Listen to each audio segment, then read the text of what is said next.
We all go through milestones in our lives. We graduate high school, then college, fall in love, and get married. Soon children are born. These are joyful times. We also go through times in our lives that are unexpected. January 4th, 2008 is the day that changed everything. It was the day my 9-year-old son was diagnosed with type 1 diabetes. I entered into a whole new world, a mom of a child with juvenile diabetes. As his pancreas was shutting down, I learned how to keep him alive. I read a quote from Kevin Klein recently, who has a son with type 1.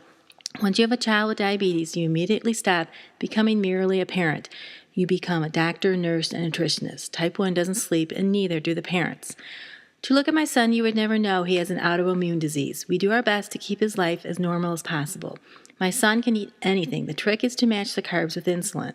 Type 1 kids can eat candy, chocolate, whatever, as long as it is covered. The problems are the highs and lows of his blood sugar that can happen at any time and sometimes for no apparent reason. That is the stressful part of being a parent of a type 1. I've learned how to manage his diabetes. There is no cure, but we are working on it. Diet and exercise are good to help him stay fit, as with everyone, but it doesn't fix a type 1 diabetic. Only insulin does. Checking his blood sugar for every meal or snack, the midnight and 3 a.m. checks, counting every carb that goes into his mouth. Working with his teachers and coaches to look for signs of highs or lows. It's a 24/7 job. Type 1 does not allow for any breaks, except for me when my son goes to diabetic camp. I did not ask to join into this new culture of being a mom of a type 1 diabetic.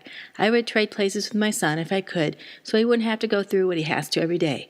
But it is what it is, and my son knows that Dee will not stop him from doing or becoming anything he wants to.